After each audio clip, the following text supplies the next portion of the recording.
that, okay, let's begin. So let's do a quick content recap, okay, on what we have covered last week, okay, and then after that we'll hop on to a quiz.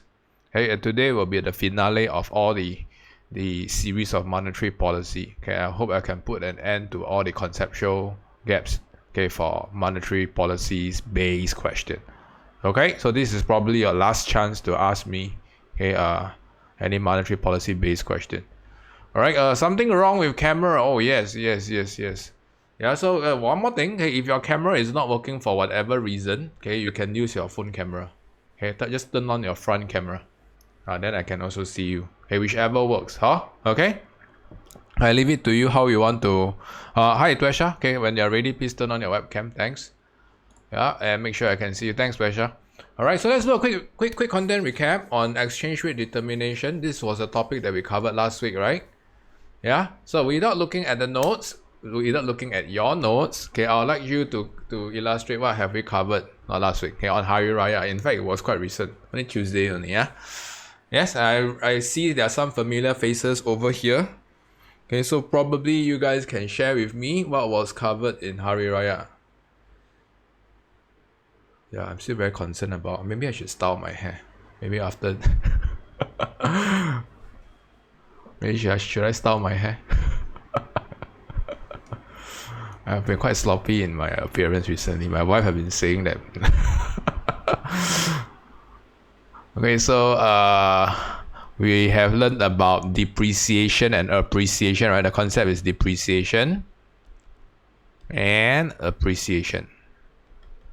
What else?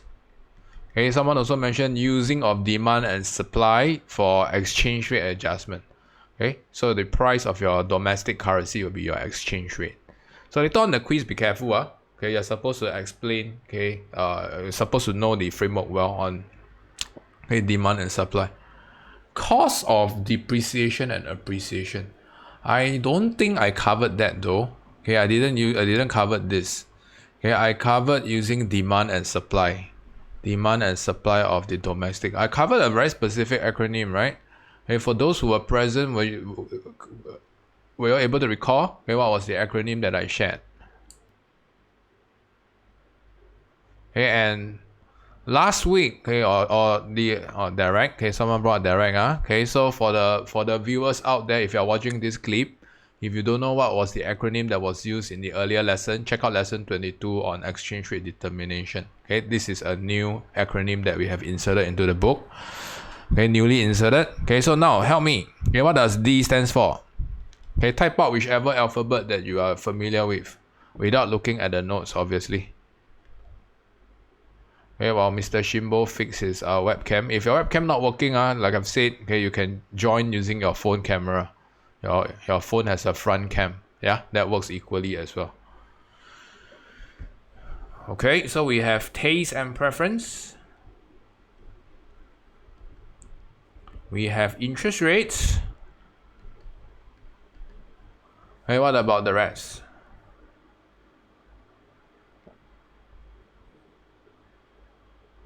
And meanwhile, do me a favor, turn off your WhatsApp. Okay, I acknowledge that WhatsApp can be quite distracting for at times.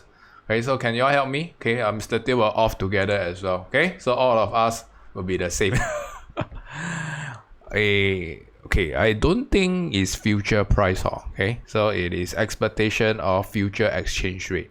Yeah, that is the correct price of your currency is exchange rate. So it's expectation of future exchange rate. Okay, so the concept is fairly similar to what you have uncovered, okay, under expectation of future price, under a standard demand and supply framework. Okay, what about the remaining alphabets, ladies and gentlemen? We have D and we have R and we have C. Right, remember, if you cannot get these three alphabets out, it's unlikely that you can identify them in the case study, which was quite apparent in your last lesson submitted assignment. A lot of students couldn't identify those. Alright, so what does D stands for? Okay, we have direct investment, right? Okay, what affects your direct investment? Okay, what causes an inflow or outflow of an investment? Right, so last week, if you recall, the context was what? political instability, right? UK hung parliament. Okay, and how is it going to affect investors' confidence? Okay, so revise on that. Okay, a lot of students down here got 0 for that particular question. They either identify appreciation, which is not the case, okay, or they identify the wrong factors. So important to revise. Okay, I've written most of the lesson 22 script, most. Okay, there's still some backlog. I acknowledge that. What is R and what is C? Quick, let's end it up. Let's end up with the remaining 2 alphabets. What does R stands for? Okay, R stands for rate of inflation. Okay, this one not very good, okay. And C stands for country's income. Okay, so especially for country's income, you got to take note. Later it will be tested. Okay, so it will be tested from the perspective of domestic country and foreign country. Okay, so whenever domestic country is tested, okay, then you got to be concerned, right? Okay, how is it going to affect the demand or supply? Likewise for foreign country, how is it going to affect the domestic demand and supply? Okay, so okay, with this, okay, I will quickly move on to the quiz. So in the quiz, I want you all to focus on these few things. Okay, number 1, okay, the brief concepts of exchange rate will be tested. So you have to be good with numbers. Yeah, so some of the students last week, they also failed to identify that the Great Britain pound actually appreciated or depreciated. So this is a good chance for you to review your concept. Okay, appreciation and depreciation will be tested later. Okay, so the next one will be some of the factors down here will also be tested. Okay, so familiarize with yourself with that. And I'm going to give you ample time for each of the questions. Okay, so there is no rush, especially when the fonts are small. Okay, take your time to read. Okay, so I'm going to start the quiz right now. Okay, I'm going to copy and I'm going to paste the quiz into the chat. Okay, so please join me.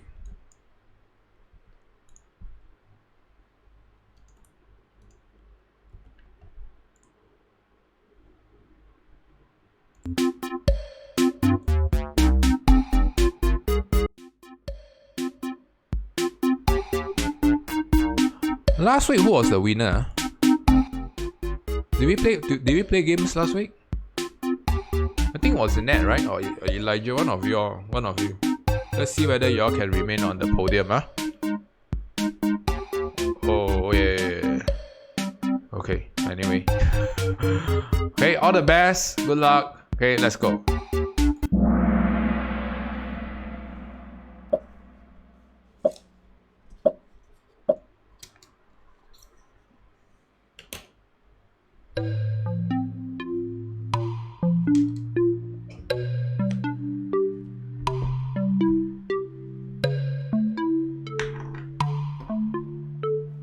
I want you to pay attention to the questions that they've got wrong. Okay, I will address them all together later.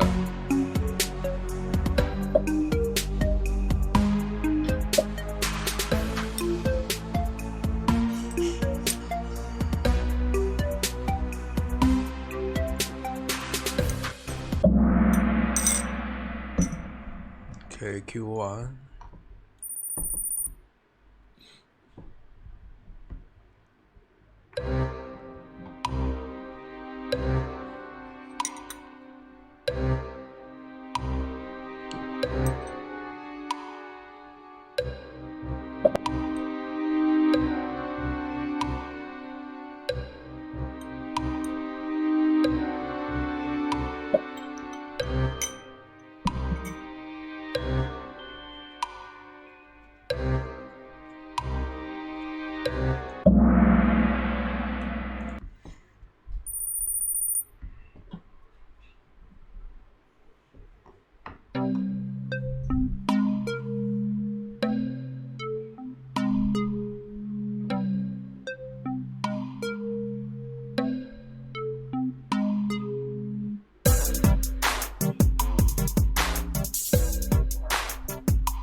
So for the viewers out there, I'm so sorry.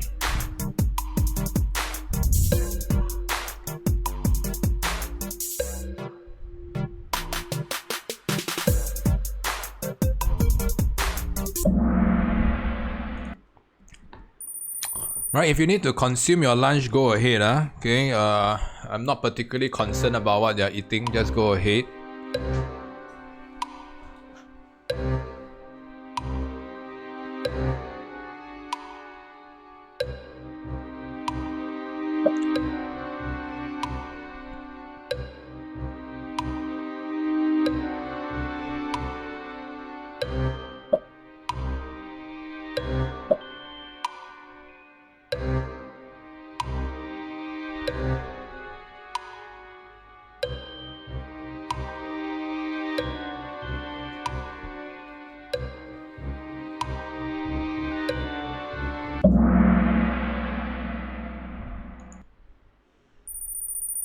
Oh, well done. Everyone got this correct, yeah? Well done, well done. Congrats. Oh, the few synchronized time that I've seen. Let's keep it that way, yeah?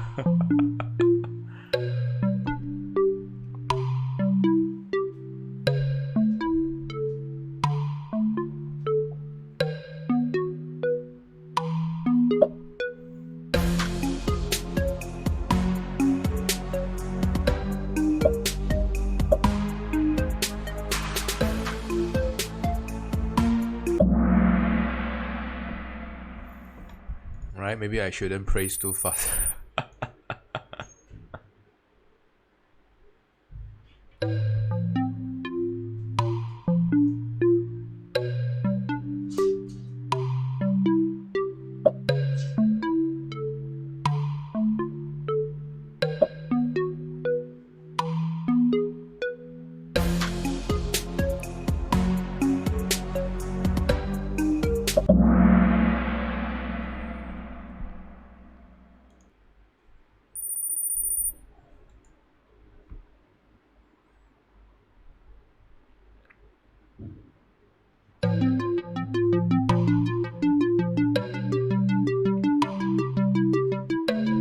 Right, seems like a close fight. There are 3 close contenders for the first position. So read carefully. Don't make rash choices.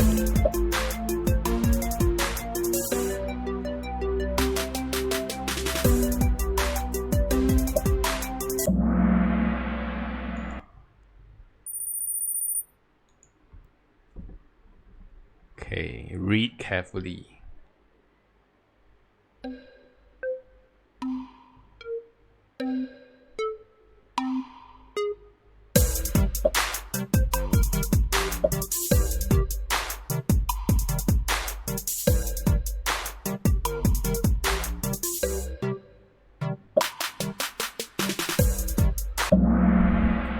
$50-50, yeah?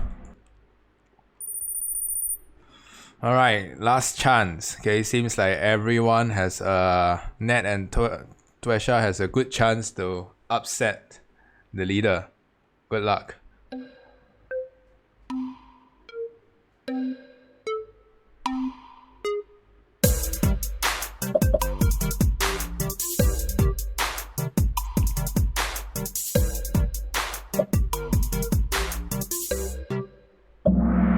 Still 50-50.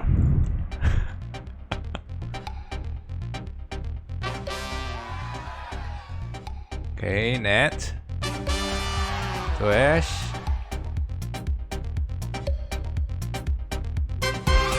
Alright, seems like Elijah is a little bit faster with his fingers. Alright, so with that, okay, I hope you guys have gotten all the questions that you have missed out earlier. Okay, I'm going to cover them right now. So just now, I only noted that there is one synchronized question where everyone got correct. Okay, the rest, there will be some form of casualty. Right? Okay, so now let's go through. Question 1. Expectations affect the exchange rate because, okay, this will affect speculators. Domestic and foreign speculators will buy sell currencies based on future expectations of exchange rate. Okay, so D is the correct answer. Especially expectations, they are primarily driven by hot money. Okay, so which is the best option? You realize that ignore E. In fact, I already gave you all a very good hint. Ignore E because cannot be E. Okay? Kahoot can only have 4 colors. Okay, the depreciated currency can buy fewer. Sorry, no, not this one. Okay, it takes lesser of another currency to buy. Okay, the domestic currency. So when the domestic currency depreciated, okay, it got cheaper in the sense that okay, other currencies, okay, you can use lesser. You can afford to use lesser of other currency to okay acquire the domestic currency. In other words, you can also see that the domestic currency can acquire lesser of foreign currency. Okay, so this is the correct option. Okay, so in the next questions, please type it out on the chat.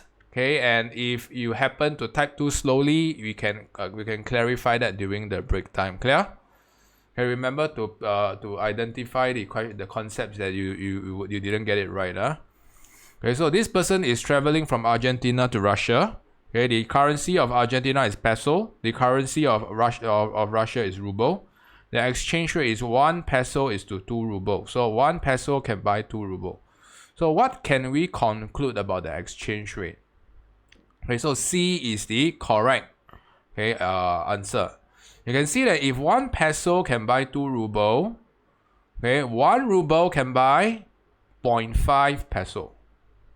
Okay, so let me repeat. Okay, all this is just very simple mathematics that's expressed in terms of ratio, right? If 1 peso can buy 2 rubles, 1 ruble can buy 0.5 peso.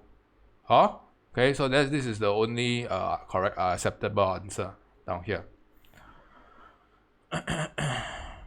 What will happen when there's a depreciation of the New Zealand dollar?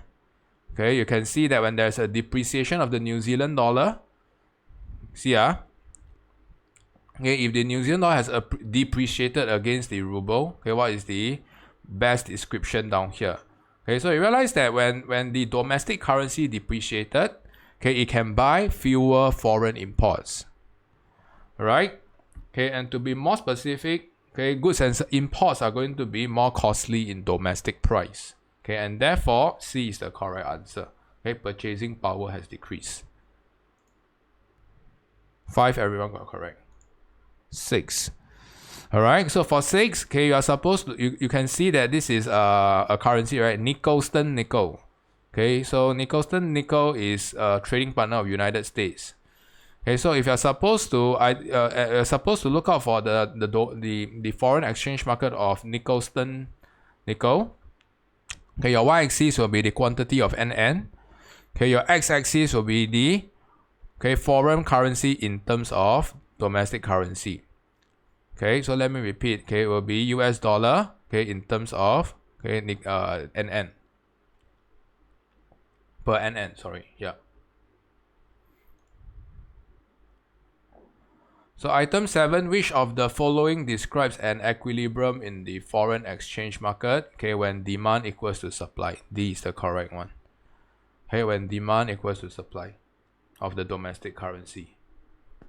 An increase in domestic interest rate will lead to what? Okay, so remember last week I covered the concept of interest rate. Okay, so we can see that when there's when interest rate goes up, they will have 2 simultaneous effects. Number 1, okay, because of higher interest rate, okay, there will be hot money inflow, right? Okay, so demand for domestic currency goes up. Okay, at the same time, okay, supply of domestic currency will fall. Okay, because domestic speculators would like to withhold to the domestic currency. Okay, so cumulatively, this will exert the upward pressure on exchange rate. So if we look at all the 4 options, only A is correct. Yeah, so B is incorrect. Okay, because the opposite will happen: decrease in supply of domestic currency. Okay, C is the least that we want to be concerned about. Okay, we are not concerned about foreign currency. Okay, everything is domestic. Okay, so look out for domestic. Alright, so this question, pay attention. So you can see that an increase in domestic income will lead to depreciation of the domestic currency. True or false? So you can see that when there is an increase in domestic income, okay, there will be a higher demand for foreign imports. Right? Okay, so when there's a higher demand for foreign imports, okay, domestic buyers or domestic household will have to sell, okay, domestic currency to acquire foreign currency. Okay, so when they sell domestic currency, this will increase supply of domestic currency. Okay, and this will exert a downward pressure on the exchange rate. Okay, so this is how it works. Okay, so domestic income, okay, you want to look out for what affects which are the determinants that affect domestically. Okay, so we are supposed to look out for the supply factor. Okay, so for demand factors, they are primarily driven by foreigners. Okay, and this is related to the last question. Okay, the last question tells you there's a rise in foreign income. Okay, so when there's a rise in foreign income, okay, you can see that demand, okay, for domestic currency is going to go up. Okay, I covered last week, right? Okay, demand for domestic currency is going to be consist of foreign household, foreign firms, and foreign speculators.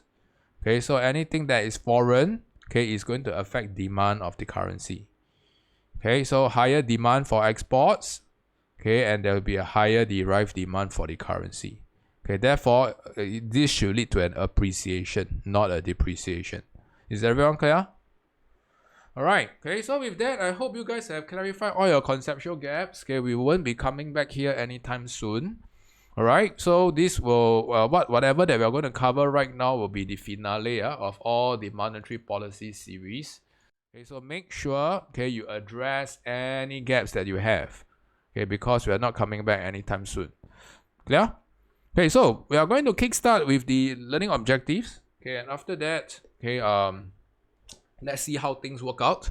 Okay, I may or may not follow this really closely. Okay, let's see how. Because from yesterday's experience, especially 6 and 7, I covered most of the things in 6 and 7. Okay, but I'll probably I'll probably try to stick to what we are discussing here today. But anyway, okay, so let's look at the objectives. We have the definition of exchange rate policy. Okay, today we'll be looking at exchange rate policy. We are going to recap on the different types of monetary policies. You realize that I kept emphasizing on this. Okay, the reason is because students are repeatedly proposing the wrong kind of policies, which is quite frustrating. Okay, Singapore's monetary policy, you got to know which kind of monetary policy is Singapore adopting, okay, and why. Important thing to know is why. Alright, so 4 and 5. Listen carefully. Not all the schools cover 4. Okay, but most of the schools have covered 5 for some.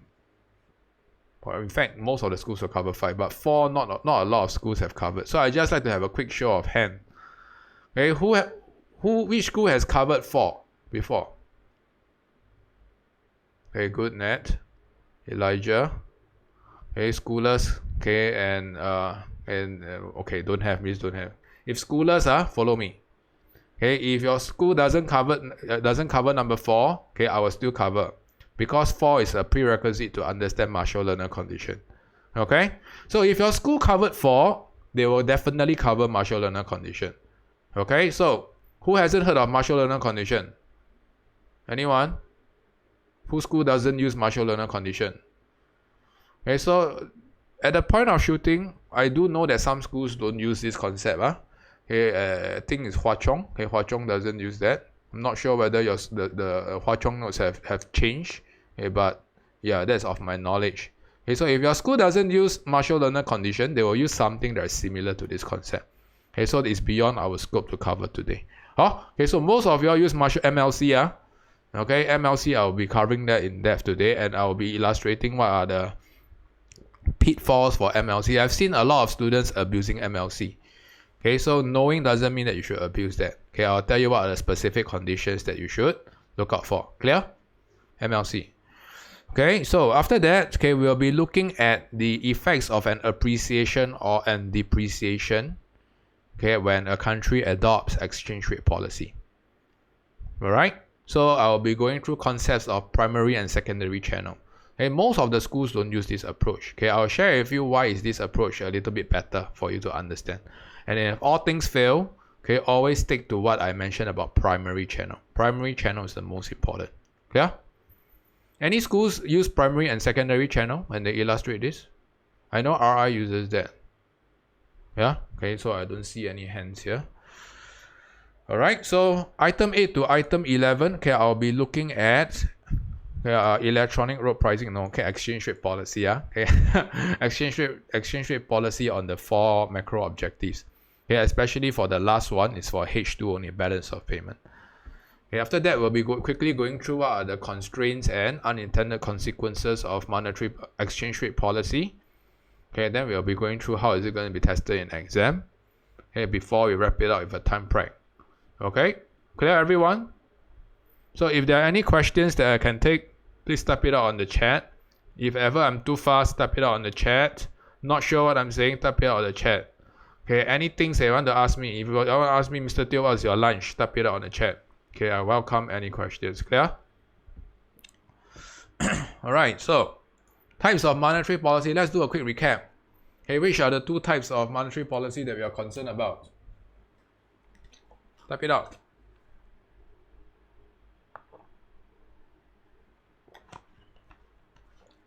Which are the 2 types?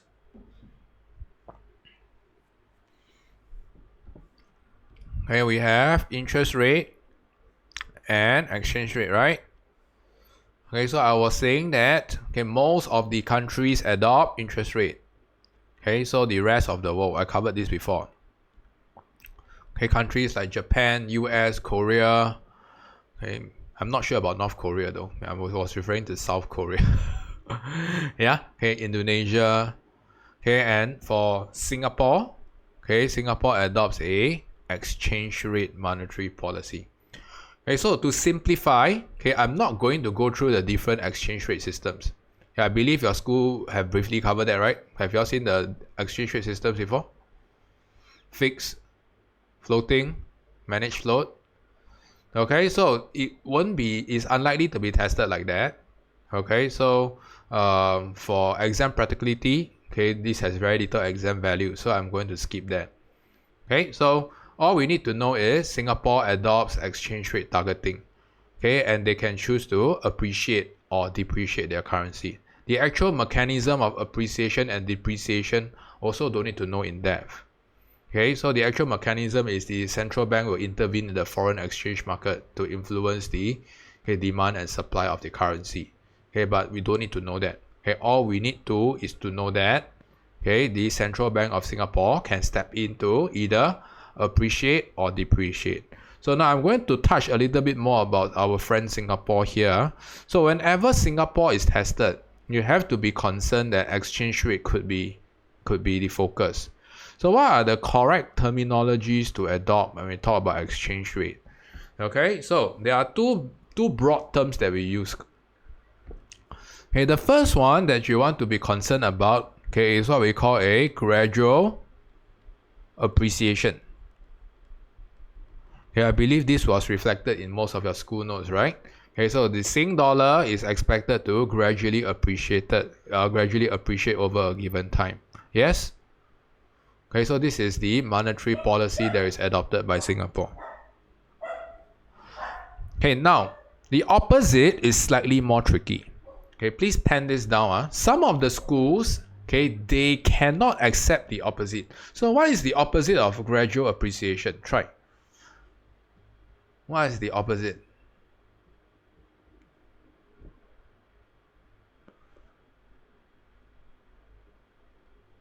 Okay, if we are not looking for appreciation, okay, then what we are looking out for?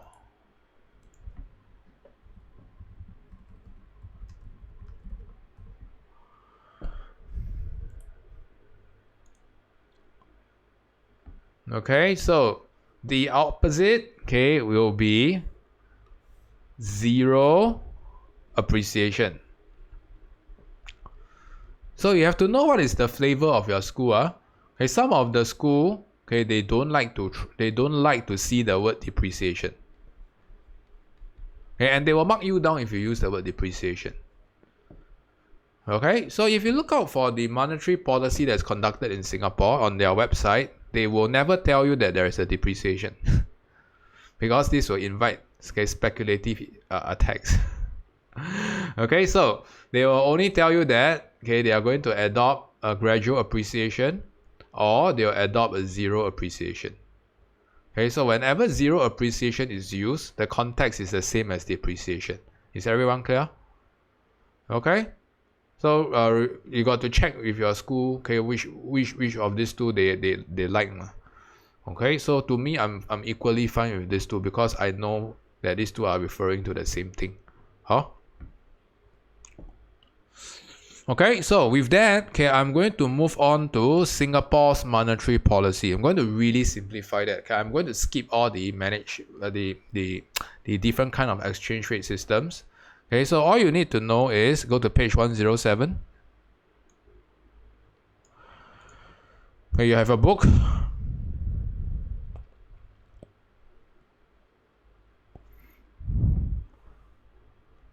Okay, monetary policy in the context of Singapore. Okay, you have to understand why Singapore does not use interest rate. Okay, and they adopt exchange rate. Okay, so number one, okay, you may want to add this in. Okay, so Singapore is a small and open economy. So the word small means what? Okay, there is very small domestic size. Okay, so the effects on C and I will be very limited. And that's why we choose not to adopt interest rate. Okay, because interest rate will primarily affect C and I, right? We have seen this 2 lessons back. Okay, and if these two are not the primary components of the economy, then okay, there's not much use to influence them. Okay, so the second keyword is open. Because of its nature of being open, you can see that okay, we are highly dependent on imported raw materials and necessities. Okay, so this simply means that we are what? Okay, we are susceptible to imported inflation. Okay, right now all of you can see, right? Okay, because of the war in Ukraine and Russia, you've seen that all the food prices in the hawker center all went up already. Yes? Okay, unless you all hire SES lah. Okay, you all don't go to a hawker center, then let me know. Probably I'll dine with you. Yeah.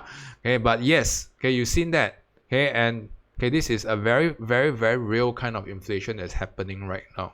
Okay, imported cost push inflation. And since we are highly dependent on raw materials, all the more we have to target our exchange rate. Okay, to what? Okay, to lower our cost of imports. Okay, this is what we'll be addressing that later on. Okay, so you have to know the rationale of why Singapore is not adopting interest rate based monetary policy. I already explained the rationale already. Okay, because of small and open.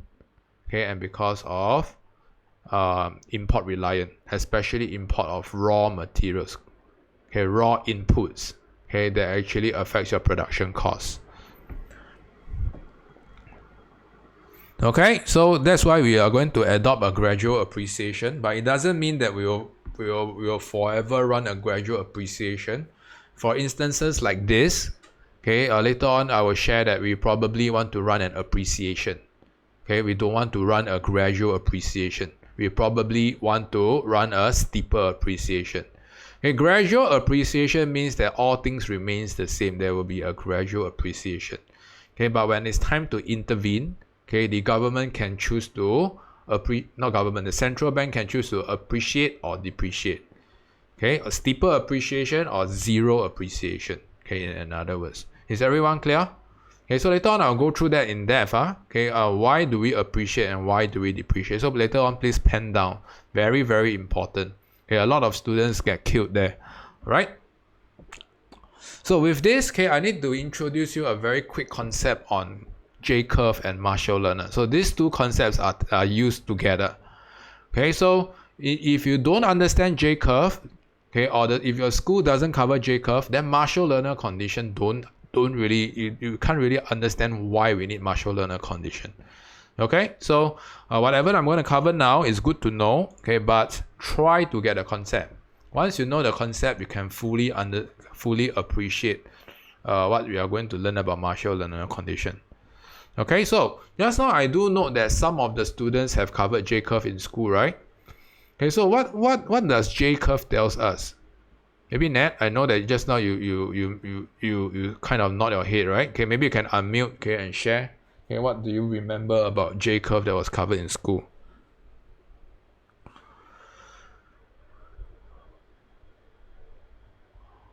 That Is it that the currency will depreciate before appreciating, currency will depreciate before appreciating?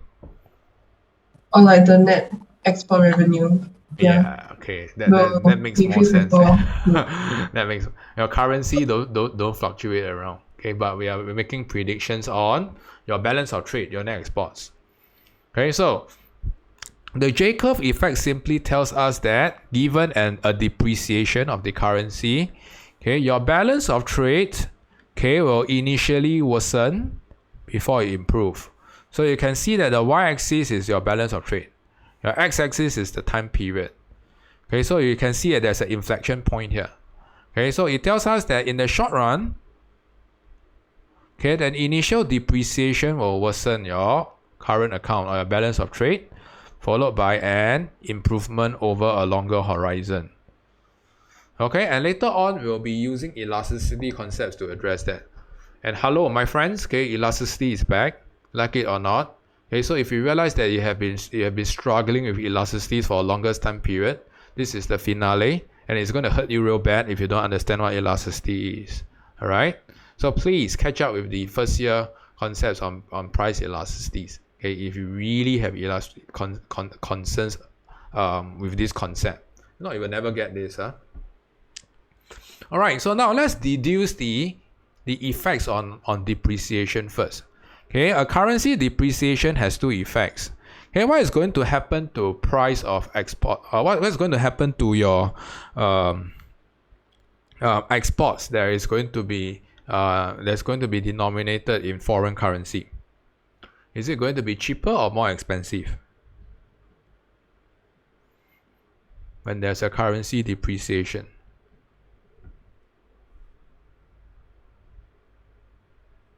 Type it out. Okay, so exports in terms of foreign currency, okay, will be cheaper, right? Okay, and imports. What about imports? Imports in terms of domestic currency will be more costly. More expensive. Okay, I'm so sorry, I'm blocking.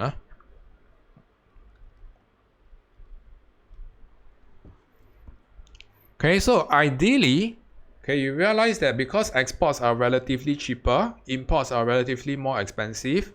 Okay, you realize that, okay, your net exports, okay, ideally should go up. Okay, your exports, because of relatively cheaper, okay, your export revenue should go up. Okay, your imports, because imports are relatively more expensive, import expenditure should go down. Okay, but there is one missing thing down here. Okay, what's the missing concept? Okay, what is the missing criteria that we want to look out for? Okay, so remember, okay, your export revenue, okay, we are looking out for price of your exports multiplied by quantity of your exports. Okay, and for your import expenditure, we are looking at price of your import multiplied by quantity of your imports. So this is the most important concept that you need to understand how does Marshall Lerner Condition comes into the picture. Okay, and why is J curve like this? Okay, why is it a Nike tick? Okay, why is it that it will worsen first before it improve? Okay, so normally a depreciation will predict that, okay, your export competitiveness will improve, right? Because exports are relatively cheaper. Okay, consumers are going to foreign consumers will buy domestic exports. Okay, likewise, imports are relatively more expensive. Okay, there will be a fall in import expenditure. Okay, but we need, in order to look at the short run and long run effects, we need to break it down into price and quantity for each of them.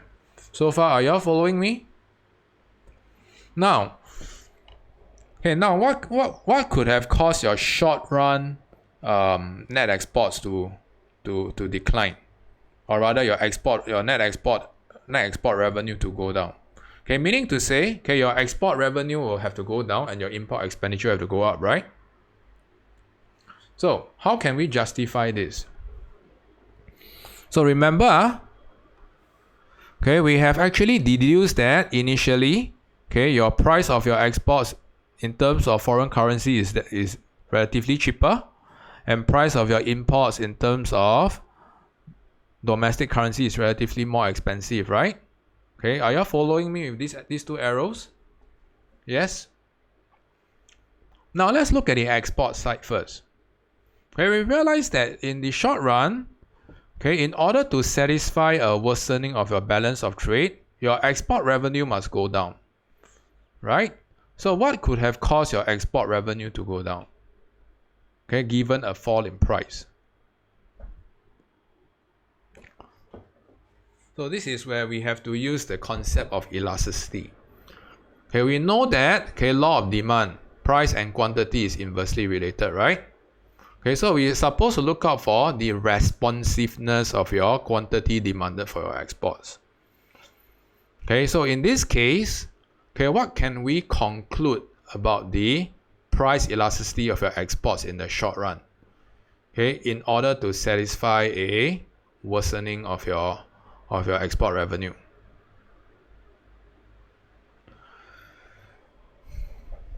So this is the tricky part. It requires you to understand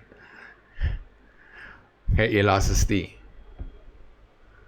Okay, so in the short run, okay, you can see that the quantity of your exports will be unchanged.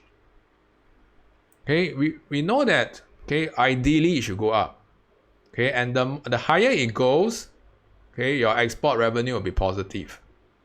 Okay, but why is your short run quantity of your exports fixed?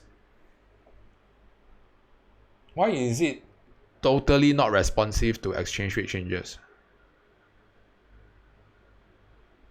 Yeah, so someone brought up, okay, price elasticity of your exports in the short run is inelastic. But why?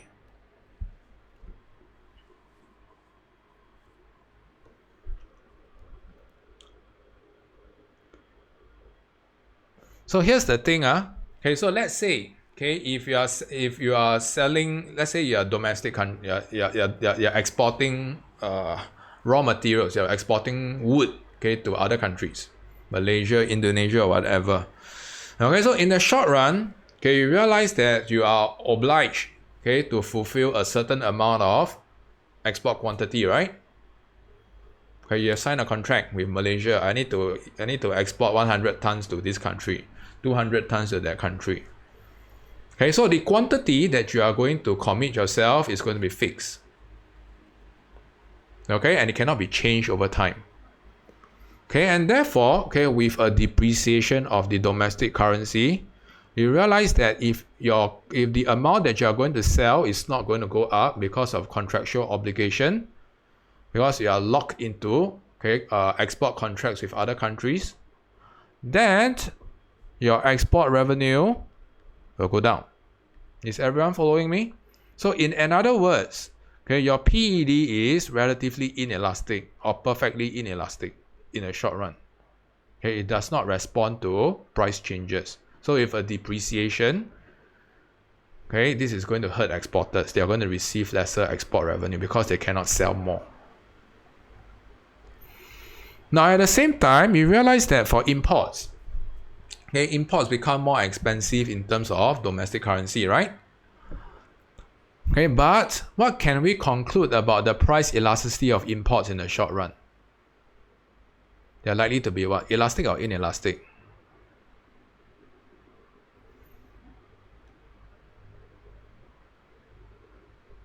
They're likely to be inelastic, right? Okay, why is your PED of your imports inelastic in the short run? For instance, okay, like yesterday I was sharing with the earlier class.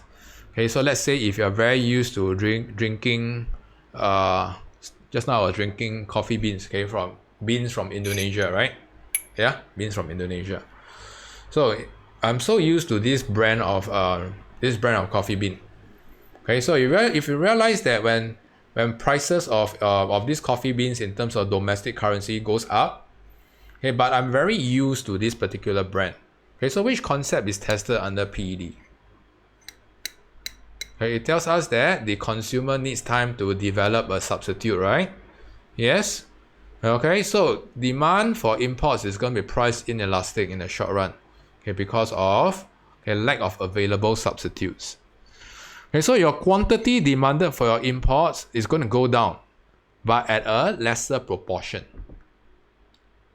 Okay, lesser proportion, okay, as compared to the initial increase in price of the import.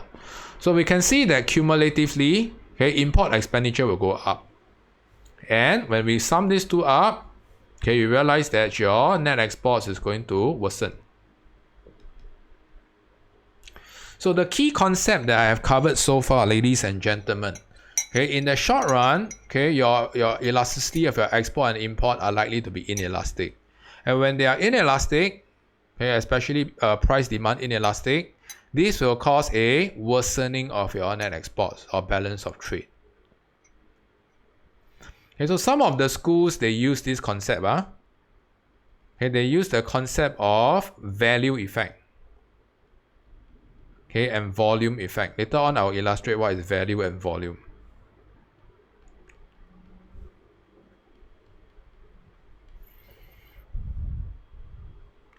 Okay, so in the short run, the value effect will dominate. In the long run, the volume effect will dominate.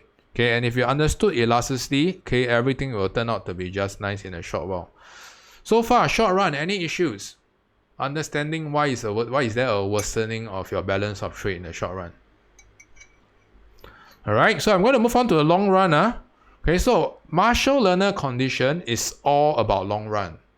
Okay, when we make this assumption, okay, we are going to assume that in the long run, the summation of your exports of your PD of your exports and your import is going to be greater than 1. Why do we need to make this assumption? Okay, when we see that in the long run, when your exports are relatively, okay, more price elastic, okay, we can see that in the long run, okay, the domestic exporter, okay, they are able to enter new export contracts with other countries, right? So other countries are going to make use of a depreciated domestic currency to import more wood from this particular domestic country. Are you all following me? Okay, and therefore we can see that, okay, with new contracts, okay, being established, okay, the domestic exporter can sell more goods to the rest of the world. So in the long run, you can see that, okay, the increase in quantity of your exports is going to be more than proportion. So with a depreciation of your currency, okay, the relative price of your export in terms of foreign currency is relatively cheaper, but it results in a significant increase in your quantity demanded for your exports. Your export revenue will go up. Okay, so look out for the size of the arrow. Okay, it outweighs the initial fall in price of exports. Okay, at the same time, okay, in the long run, you realize that quantity demanded for your imports will go down significantly. Okay, when consumers are able to change their consumption pattern. So if they no longer want to consume Indonesian coffee beans, okay, they can consider homegrown coffee beans, or they can switch to consuming tea instead. Okay, so in the long run, your elasticity of your imports will be greater than 1 because consumers can adjust, okay, can replace import consumption with something else. Okay, so you can see that with an increase in price of your imports, your quantity demanded for imports will fall more than proportion. So your import expenditure will go down significantly. Okay, so in the long run, okay, you can see that your net exports will improve.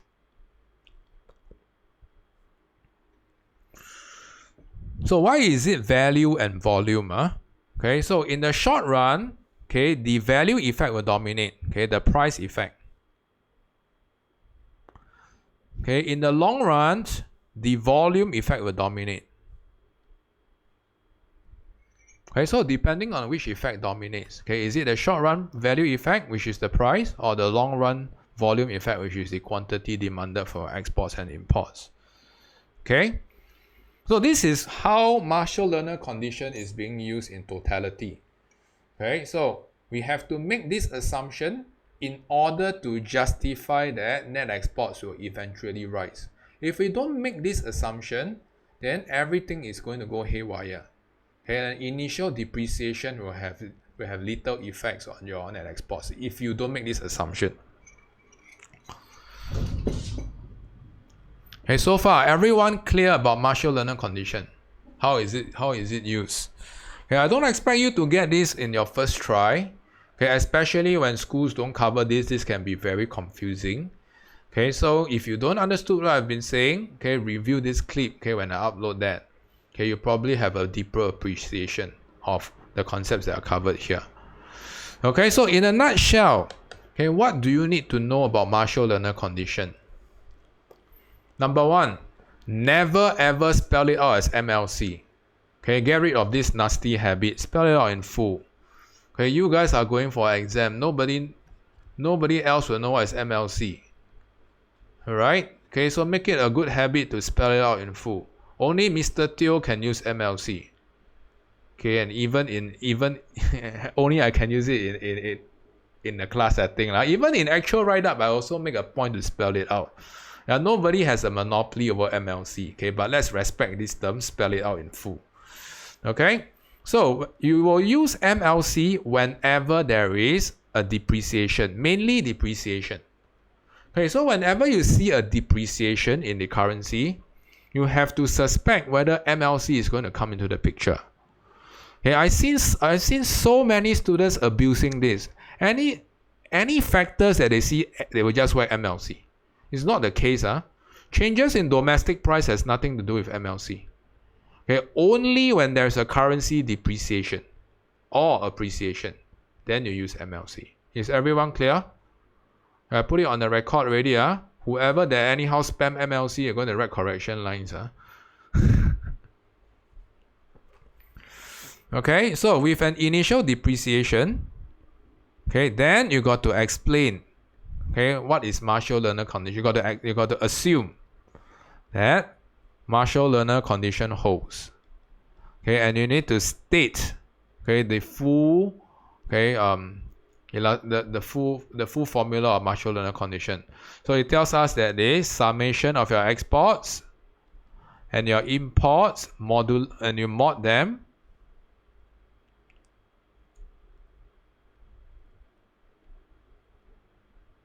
is greater than 1. So the summation of these two is going to be elastic. Alright?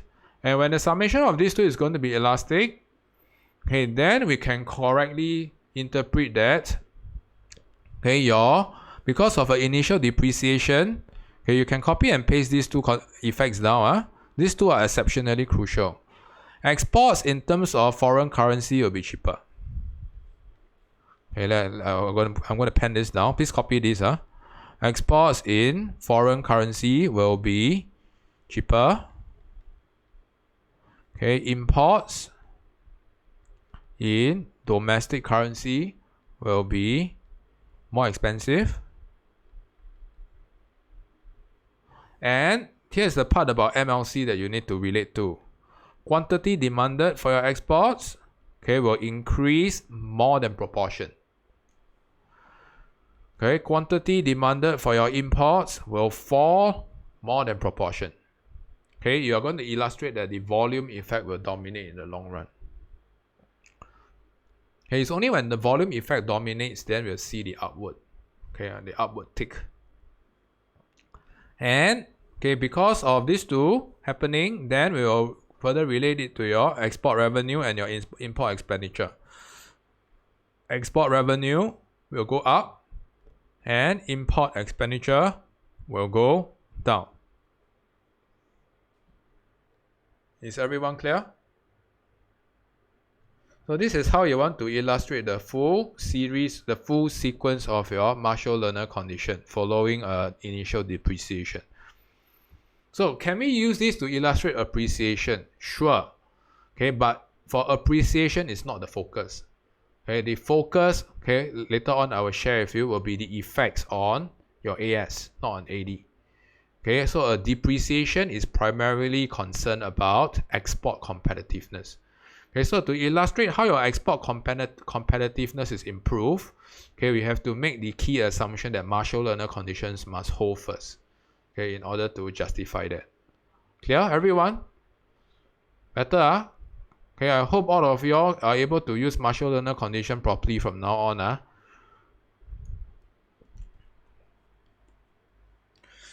Alright, okay, I am going to move on to two effects of appreciation and depreciation from the perspective of a country that adopts exchange rate policy. Okay, so this one please copy. Very, very important. Okay, very, very important.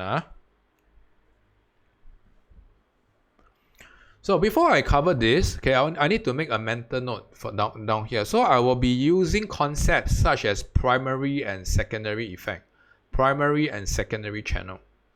Okay, so if you don't know which channel to tune into the primary channel. Okay, secondary channels are good to have, but not essential to illustrate. Is everyone clear? Okay, so depreciation. What is the role of depreciation? Why do the central bank wants to achieve a depreciation or a zero appreciation? So earlier on, we have learned under Marshall Lerner condition already, okay, that initial depreciation, assuming that Marshall Lerner condition holds, okay, is going to lead to what effect?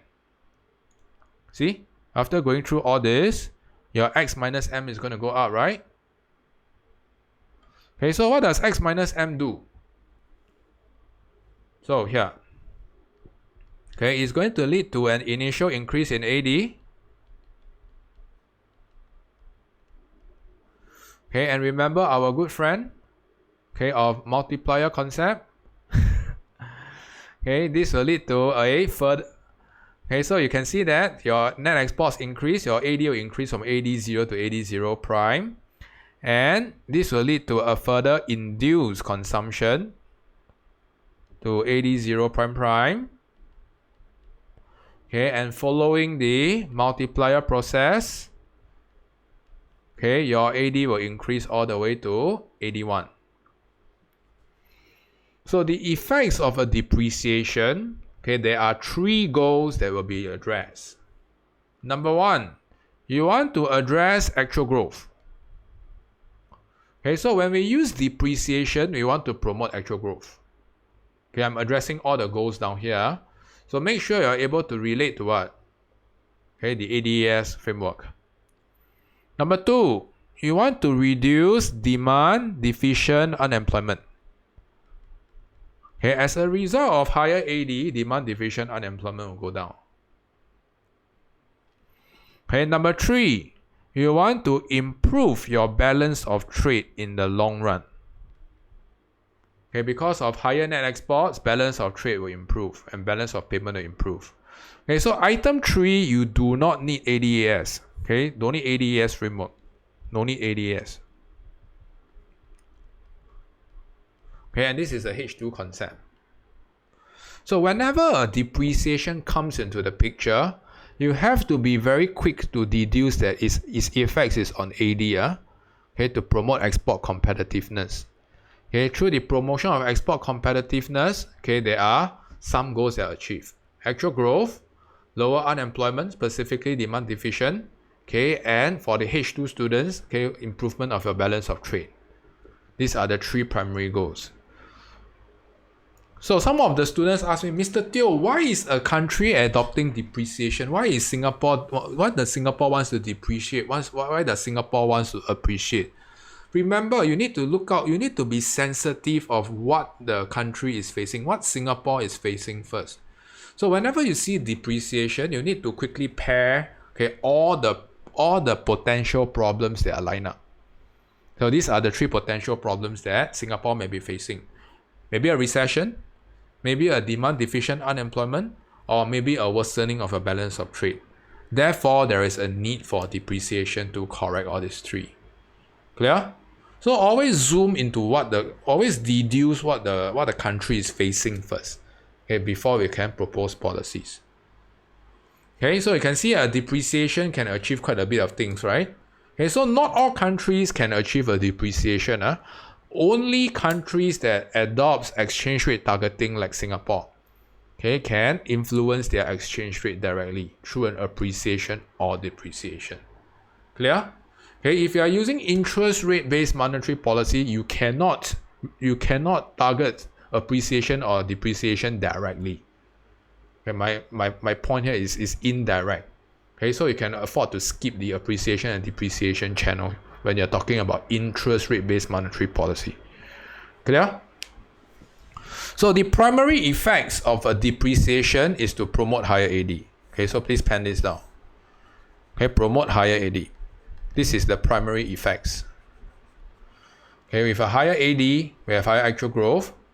Okay, we have fall in demand, division, unemployment, and because it is net exports, balance of trade will be improved. Clear? Now, okay, appreciation works entirely differently. Entirely differently. So this is the counterintuitive part. Okay, and you guys have to accept that. And you know, it all goes back to what we have covered earlier on under Singapore's nature. Okay, if you refer back to page 107, okay, I'm just going to quickly recap one more time before we move on to appreciation. Okay, you can see that Singapore is highly dependent on imported raw materials. Okay, so this is the catch. And knowing this, okay, we know that when Singapore is exceptionally susceptible to cost push inflation, then an appreciation is going to work differently. How does it work differently? Okay, so please pay attention here. Okay, so you can see that, okay, and an appreciation is going to work differently from a depreciation in such a way that, okay, when there is an appreciation of Sing dollar, we are no longer that particularly concerned about the export competitiveness channel. To be more specific, we are concerned about, okay, I'm going to put the star. The star is the primary effect. Okay, the star here is to lower import costs. Okay, imported raw material costs. So put yourself into the shoe of Singapore. For instance, okay, right now there is a war in between Ukraine and Russia, right? Okay, so it's going to drive up prices of your imports, especially raw materials from Ukraine. Hey, anyone taking geography here? I think Nat, you are doing geography, right? Are you? Yeah, who is doing? Ashley, are you doing geography? Yeah, so you should know what is Ukraine known to be exporting, right? What's the biggest export of Ukraine in terms of raw material? Ashley, can you share with the rest of the students? Which raw material is Ukraine known to export the most? And Russia, both Ukraine and Russia.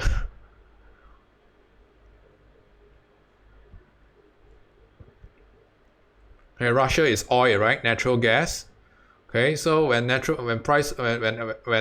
a export ban or whatever, or there's disruption in your oil export, this is going to result in higher import costs of oil, right? Ukraine is like steel, coal fuel. If I'm not wrong, Ukraine is also one of the biggest exporter of wheat.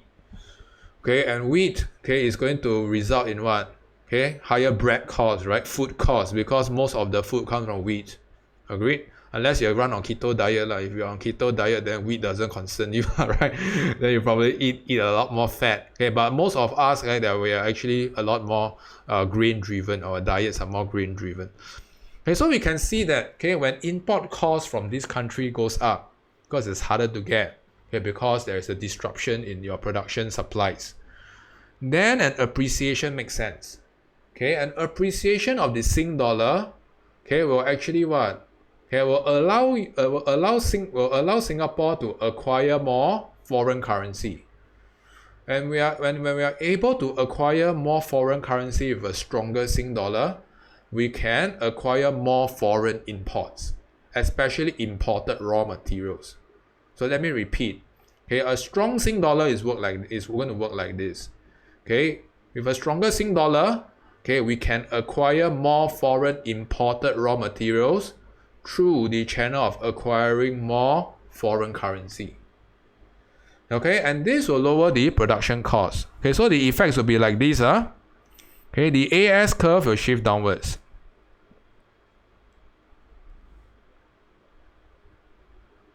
Okay, so this is SRAS 0. So for schools that don't use SRAS, then just stick to AS. Okay, so you can actually see that, okay, there will be a downward shift of your AS curve. And we can see that your price level will actually go down.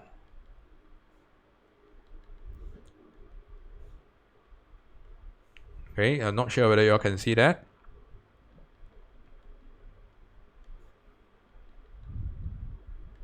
Okay, so the primary effect is this will lead to a downward shift in your SRAS.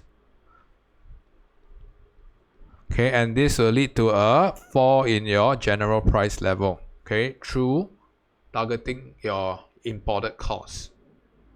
Is everyone clear? So this is the primary usage of an appreciation. Okay, whenever you address appreciation, this star must come into the picture. Okay, you have to think through, okay, why is there a need to appreciate? Is there imported cost push inflation? Is Singapore facing this problem? Alright, so this is the primary channel. The secondary channel, okay, so this is the part where it gets a little bit trickier. Under depreciation, it is quite clear cut, there is only one channel. And appreciation has two channels. Okay, there's one primary, one secondary. Okay, so the secondary channel, okay, I'm going to pen it in blue. Okay, it tells us that an appreciation will reduce your export competitiveness. Okay, and if you read page 107, there is this particular line. It says that it will affect export competitiveness with appreciation. So it tells us that exports in terms of foreign currency will be more expensive. Imports in terms of domestic currency will be cheaper. Okay, with a appreciation. Okay, and therefore, okay, this will lead to a fall in AD. Okay, and this will lead to a secondary fall in your general price level. Do you see that? Okay, so your AD goes down again. Okay, and when your AD goes down, your price level goes down even further.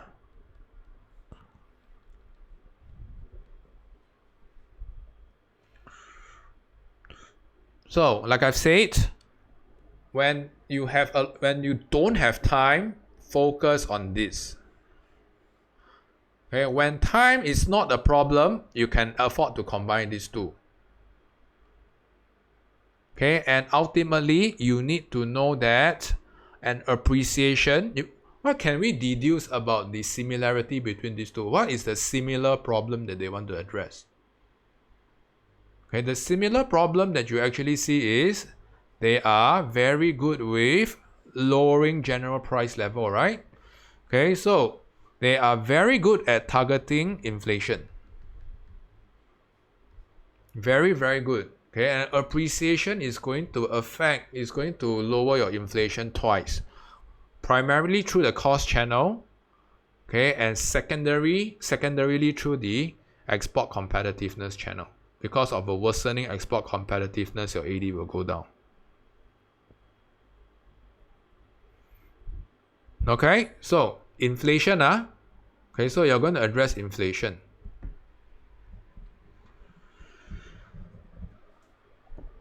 So whenever there's an appreciation, then you have to deduce, okay, what is its effects on inflation? Why do we need an appreciation here? So what are some of the constraints of an appreciation here? Can you all think through? What do you think is going to inhibit the effectiveness of a currency appreciation?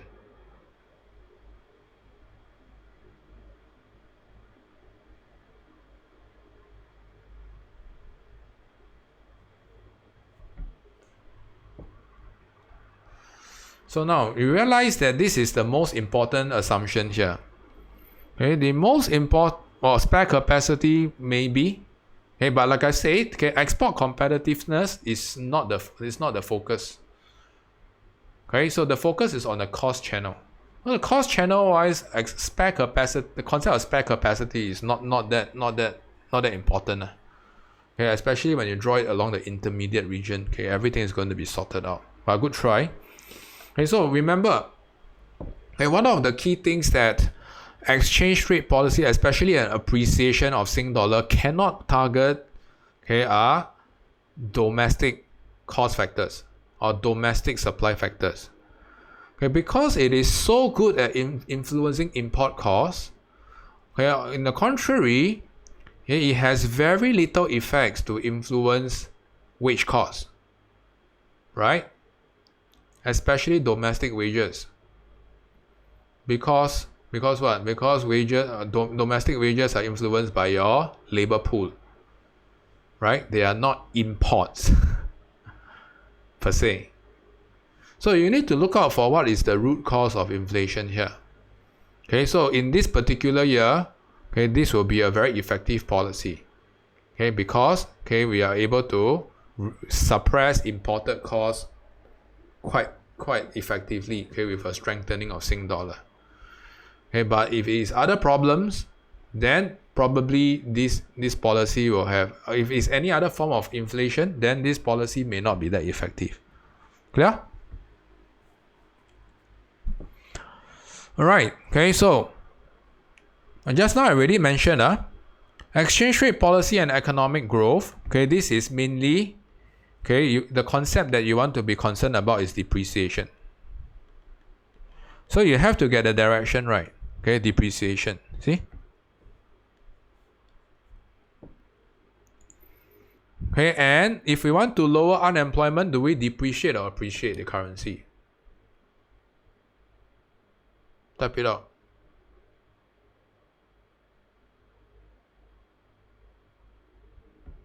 Okay, depreciate to improve your export competitiveness, right? Okay, if we want to achieve price stability, what do we do?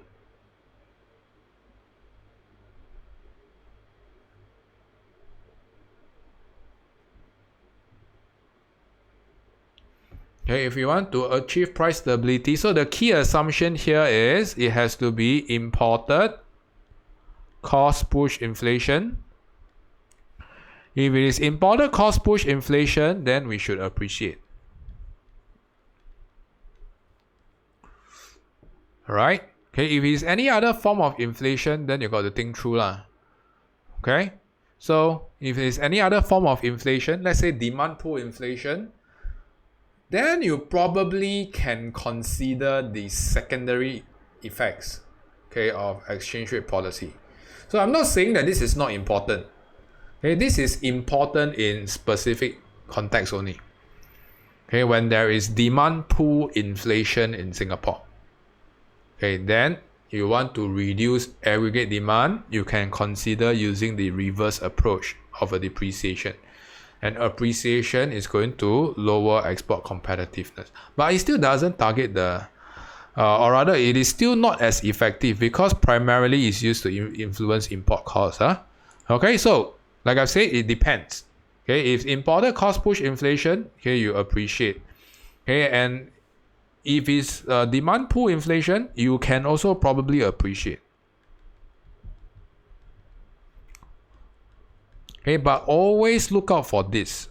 Okay, always look out for this. Okay, this is the concept that's more likely to be tested. Okay, so look out for fuel, food, electricity. Okay, all these are things that Singapore often import.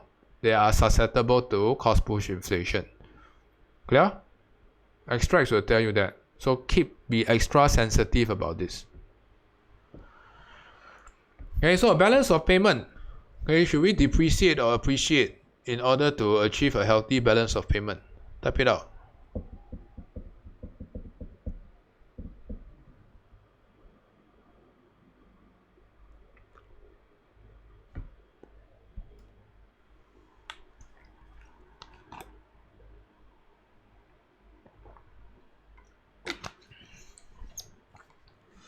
Alright, so if you recall earlier on, okay, initial depreciation assuming Marshall Lerner Condition holds will go through the entire sequence, and this will lead to an improvement in your balance of payment.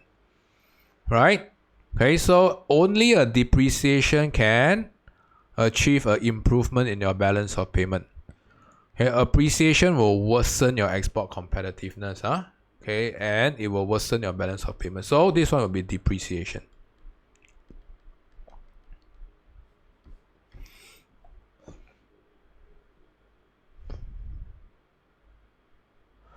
Okay, so I'm going to quickly run through what are some of the limitations and then we'll call it a day for time practice. Okay, so you can see that limitations number one, the central bank will require ample foreign reserves to defend exchange rate. Okay, only applicable for appreciation. Okay, so for instance, okay, if the currency is actually depreciating fast, right? Okay, and if the central bank wants to target exchange rate, wants to ensure exchange rate stability, okay, they will intervene in the foreign exchange market, okay, to what? Okay, to stabilize the exchange rate. So how do they stabilize this? Okay, they will sell foreign currency, okay, to buy domestic currency. Okay, when they buy domestic currency, demand for domestic currency will go up. Okay, and this will cause an appreciation, and you are able to defend your exchange rate. So the assumption here is you must have foreign reserves. If you do not have foreign reserves, you cannot engineer an appreciation. Okay, you cannot promote an increase in demand for domestic currency. Okay, so you need to have very strong coffers for that. Okay, so this is only applicable when you want to appreciate. Okay, the opposite won't hold true. Okay, so likewise, we can see that Marshall Lerner condition may not hold in the short run. Okay, so you can see that this is a form of a unintended consequence. Okay, so in the short run, okay, we can see that your balance of trade will worsen. Then in that case, it may not be a good policy if your balance of trade is going to worsen in the short run. Alright, so item 3, trade retaliations due to currency manipulation. So we realize that sometimes there will be trade wars that are ongoing. Okay, countries will label one another as currency manipulator.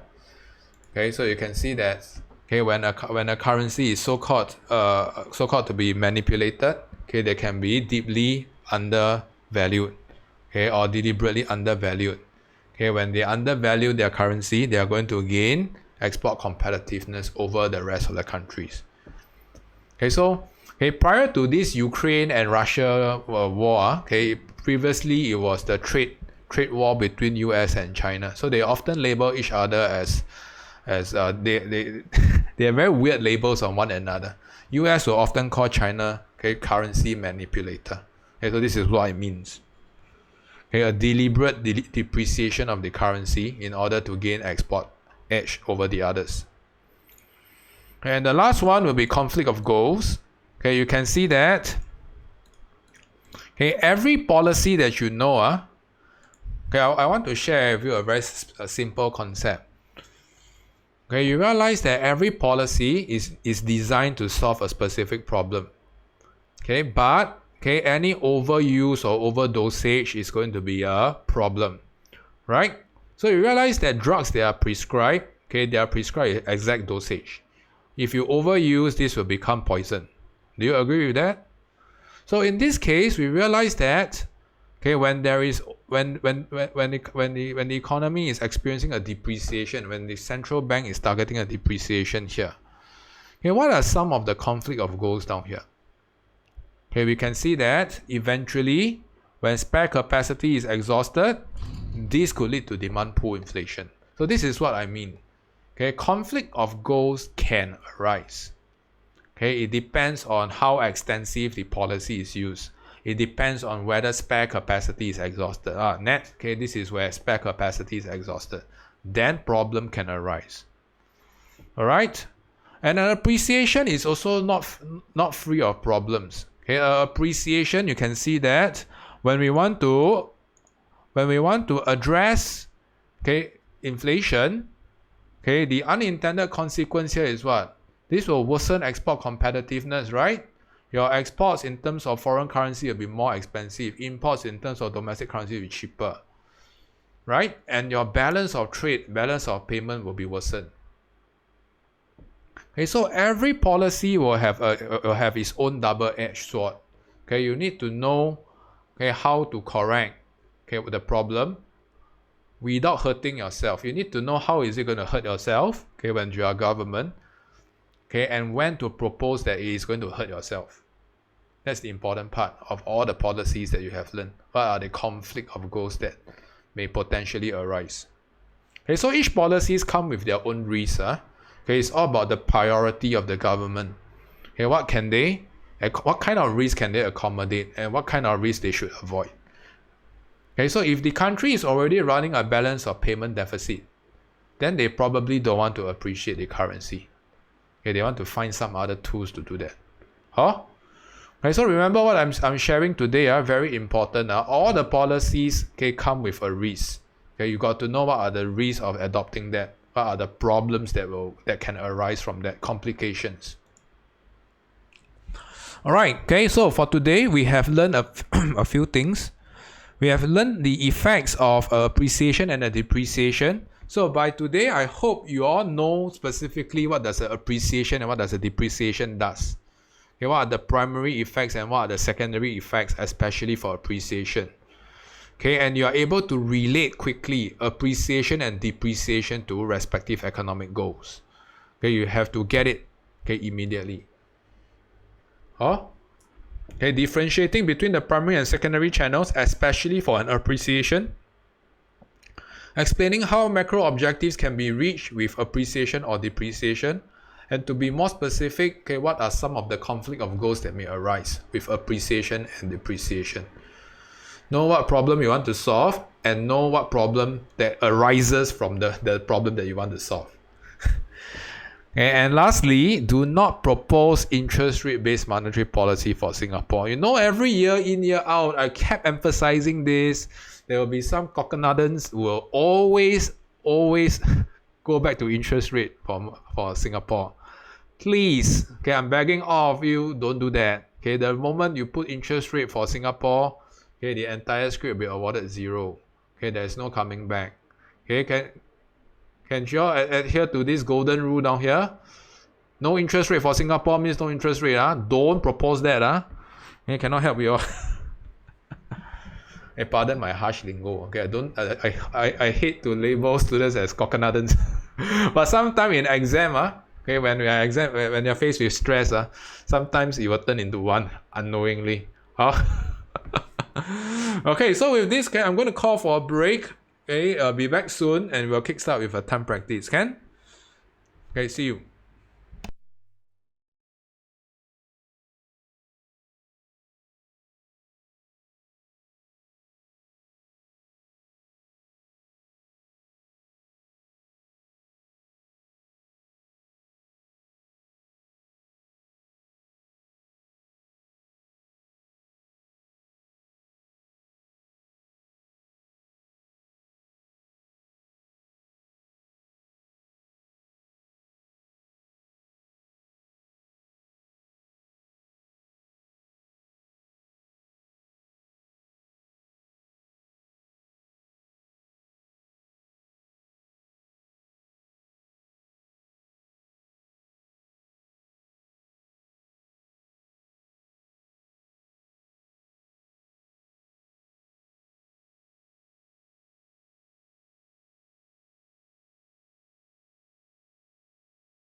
Right, for those who are back, okay, make sure you check your check the question paper that you'll be assessing. You should be seeing this same question. Let me know if you are not seeing the same one. Yeah, I'll be starting the paper in about 1 or 2 minutes time. Okay, so when you're ready, please turn on your webcam. And let me know if you're seeing the same question paper. Thank you.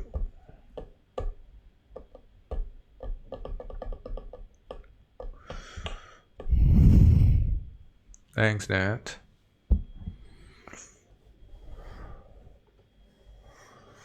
Okay, thanks, Ash. Thanks, Elijah. Okay, Trisha, you're last lah. Okay, so let me know. Okay, so yeah, I'm going to give you all 20 minutes to complete this assignment. Okay, so the emphasis will be the first two questions on exchange rate. Okay, so with that, okay, 20 minutes starts now. Wait.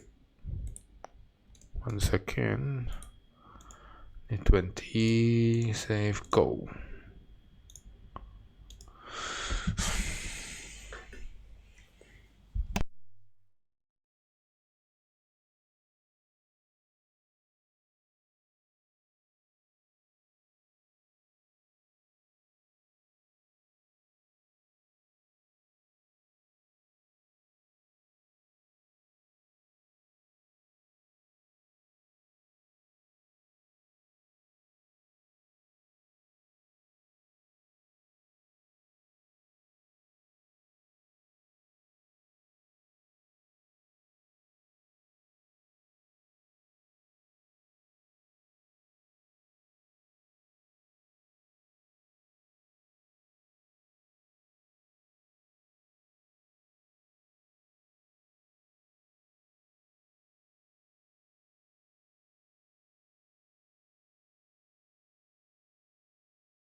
Right, back.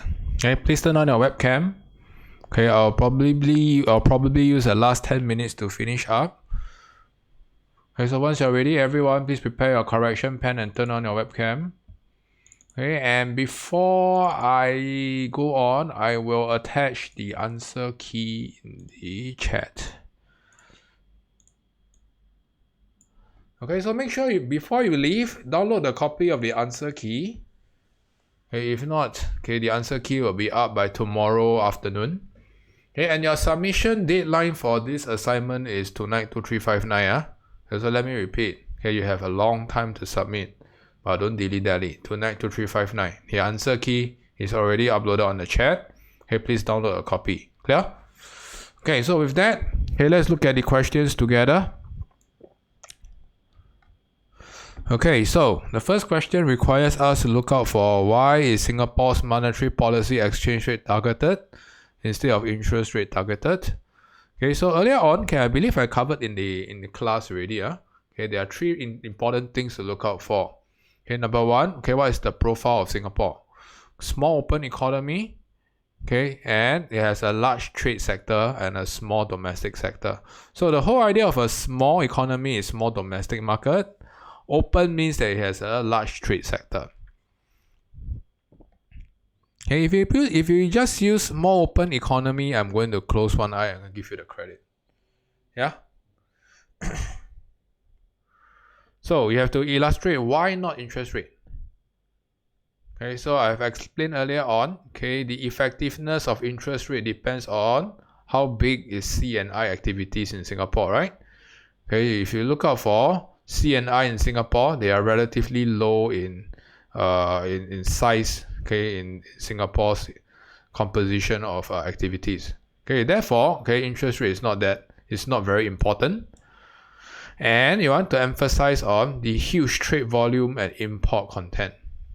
Okay, so huge trade volume and import content is related to what we have covered earlier on. Huge trade volume tells us that we can influence net exports. Okay, especially your export competitiveness through a depreciation. Okay, import content tells us that we can influence our import costs, okay, and lower imported cost push inflation through an appreciation. Okay, so this is how it turns out in words. Huge trade volume and import content. And what is the significance of these two words? Okay, one of them is illustrating the importance of how a depreciation will promote export competitiveness. And the other one is illustrating how an appreciation is going to suppress imported cost push inflation. Okay, is everyone clear with the wording down here?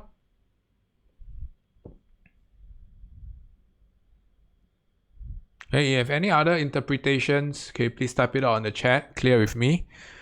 Okay, if not, okay, I'm going to move on to the next question. So there's an appendix that I've attached. Okay, you can take a look on your own on why exchange rate, not interest rate. Yeah, this is called the impossible trinity or the open trilemma. Okay, so you can take a quick look.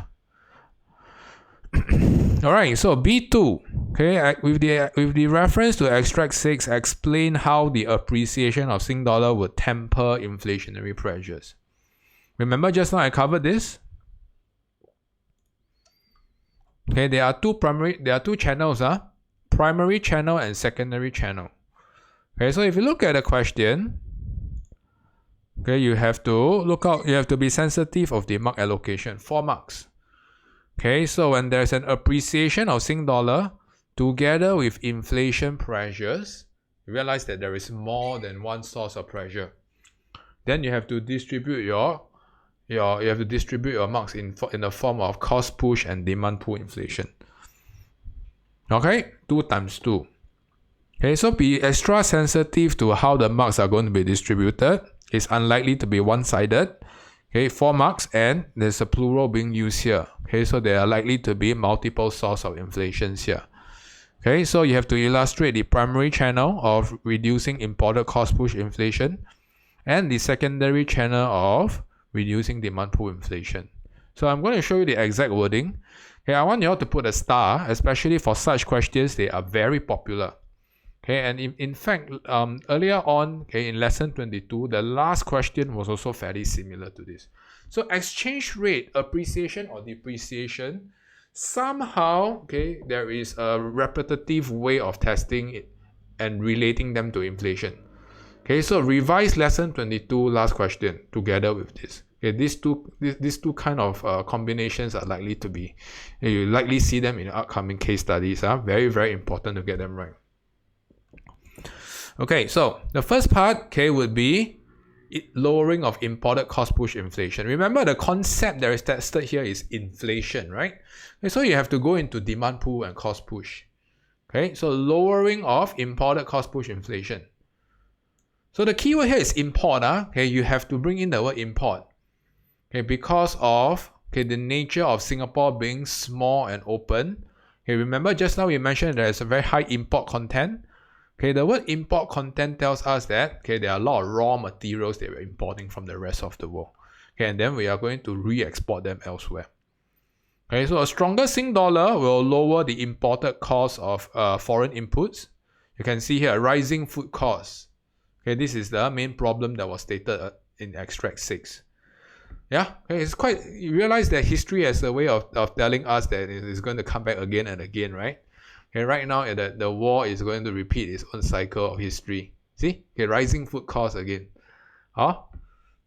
And therefore, okay, when you strengthen Sing dollar or you appreciate that, okay, this will lower your unit cost of production.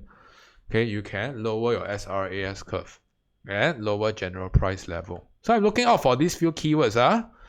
Lowering import costs and lowering cost of production. To be more specific, unit cost of production. Unit cost. We're using this word very often.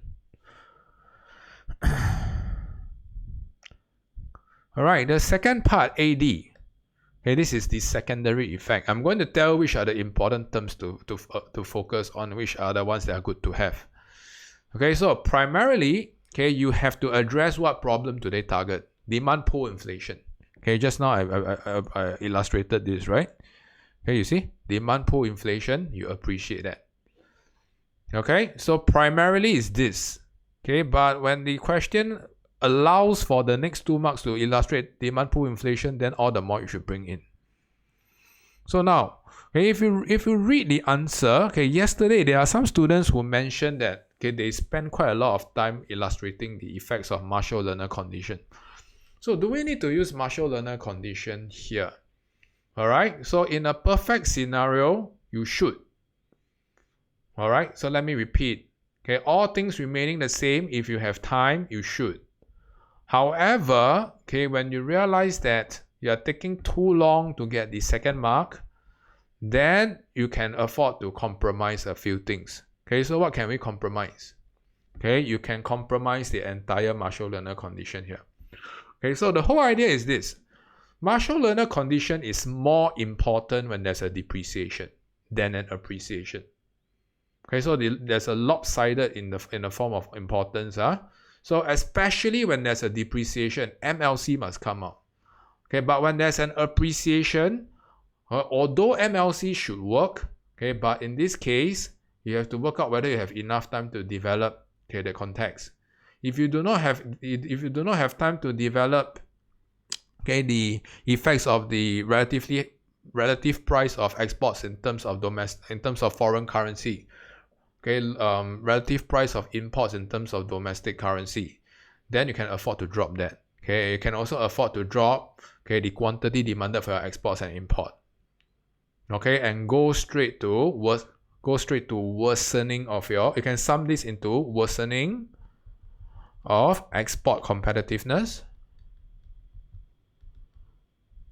Okay, so this this is a shortcut to illustrate.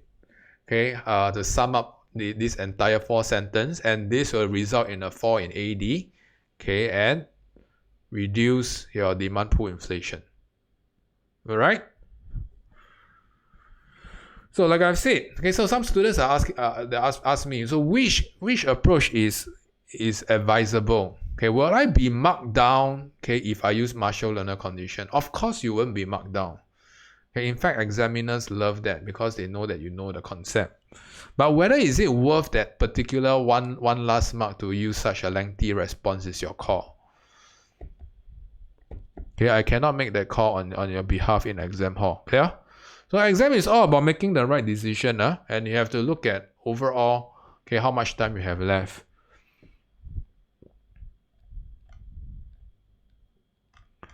Need to say initial worsening of trade surplus.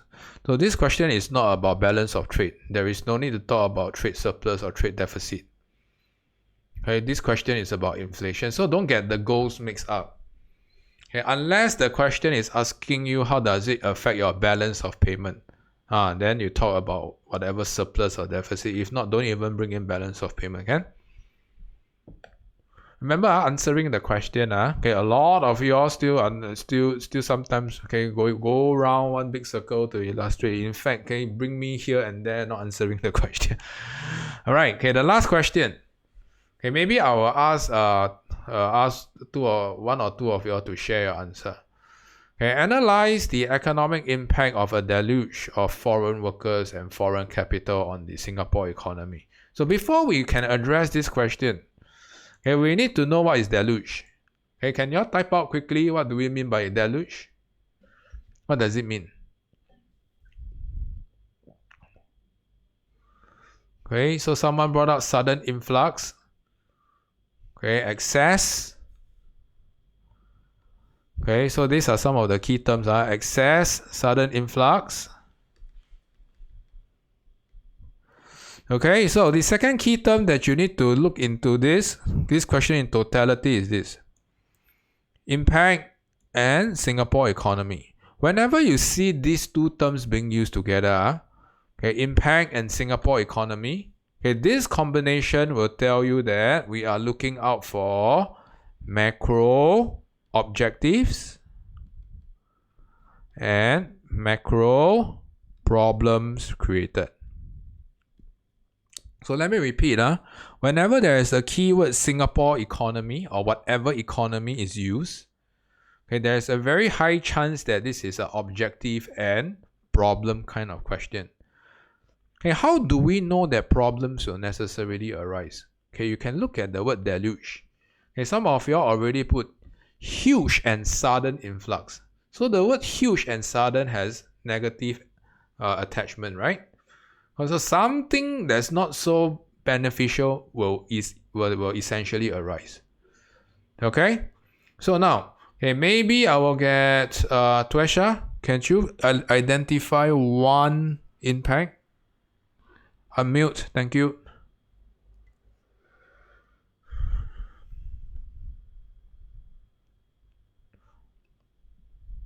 Tuesha, unmute, thanks. Cannot. Are you there, Tuesha? No. Okay, maybe Natalie, can you unmute? Try.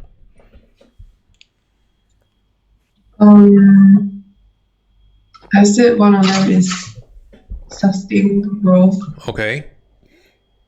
So how does it arise? Because the inflow of the foreign workers and capital will increase the productive capacity, and so there's potential growth. And then, assuming that there's spare capacity, don't need to assume.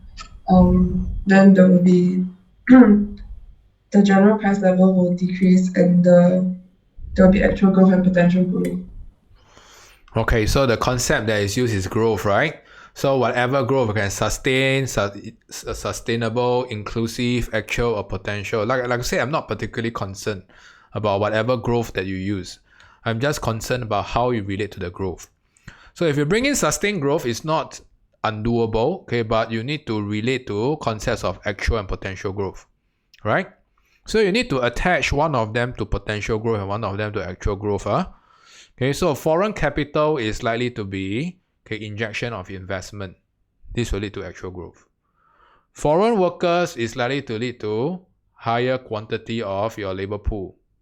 Okay, so there will be more workers available, for instance, and potential growth can happen. So remember, it's all about relating what is mentioned in the extract to the particular objective that you want to meet. Clear?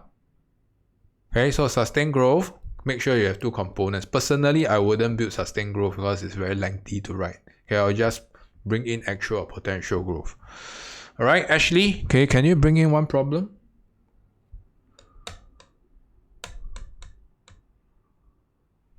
Ashley, can unmute quickly, then we can call it a day already. I wasn't sure. Sure. Yeah, so Elijah, can you bring in one problem? Like the antithesis. Go ahead. Whatever antithesis. Yeah, so basically just like for me I put like assuming 4 in x minus m, since rise in import is more significant, there'll be 4 in AD. Well, Then why would there be a 4 in net export? cause rise in import. Cause rise in foreign worker, no? Foreign worker is resources, yeah? Okay, import, they are final goods and services. But like you're like paying them to like work in your country, and then your money just goes to like foreign countries. So isn't that technically an import? Hey, are you referring to remittance income? Yeah, basically.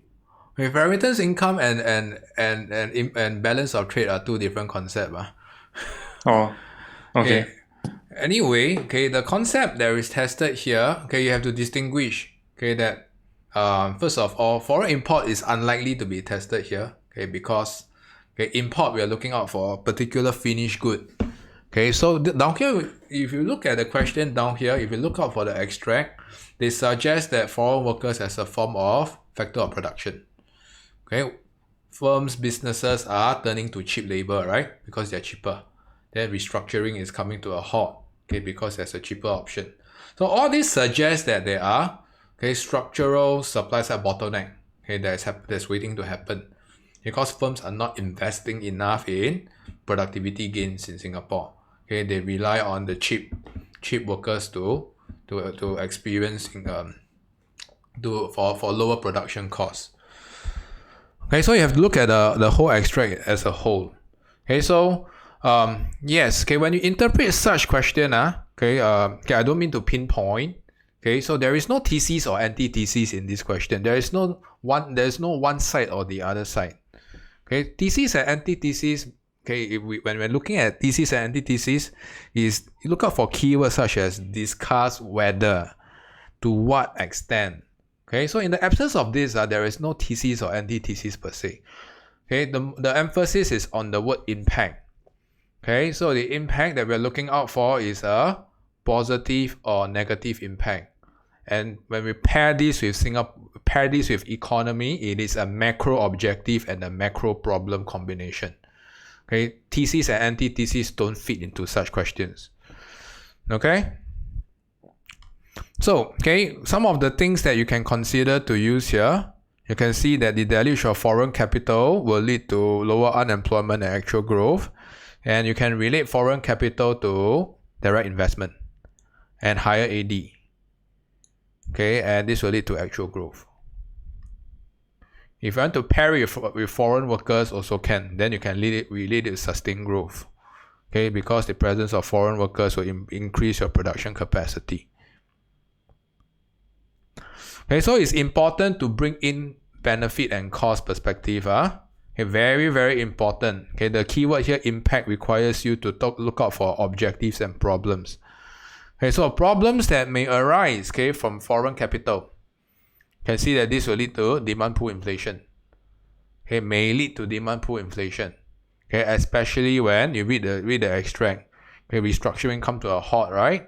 Okay, your production capacity is not increasing as fast, as your AD.